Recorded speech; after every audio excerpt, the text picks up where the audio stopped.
일본 정부가 북한 미사일 발사에 대한 유엔의 대북 제재 논의와 별도로 독자적인 대북 제재에 조기 착수하는 방안을 본격적으로 검토하고 있습니다. 일본 정부는 북한이 위성 발사 통보를 해제함에 따라 미사일 요격을 위한 파괴 조치 명령을 종료했습니다. 도쿄에서 최명신 특파원이 보도합니다. 유엔 안보리가 북한 미사일 발사를 강력히 규탄하는 성명을 발표한 데 이어 제재 결의안을 신속하게 채택할 것이라고 밝히자 일본은 환영의 뜻을 나타냈습니다.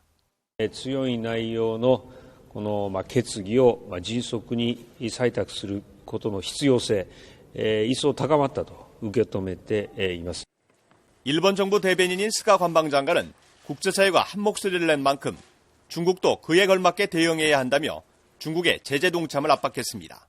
ここは当然中国もこれ賛同しているわけですから、厳しい対応を迅速に行うことを期待したいと思います。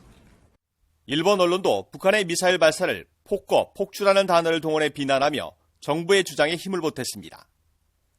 북한의 추가 도발을 막기 위해서는 북한의 생명줄을 쥐고 있는 중국의 선택이 가장 중요하다며 중국의 대북 제재를 촉구했습니다. 그러면서 중국의 미온적인 태도로 유엔의 대북 결의안 채택이 지연될 경우 일본이 독자적인 제재안을 실시하는 방안을 검토하고 있다고 전했습니다. 지난 2014년 일본인 납치 피해자 재조사 합의에 맞춰 해제했던 방북 조총련 간부에 대한 재입국 금지 등의 조치를 부활하는 방안이 유력하다고 소개했습니다.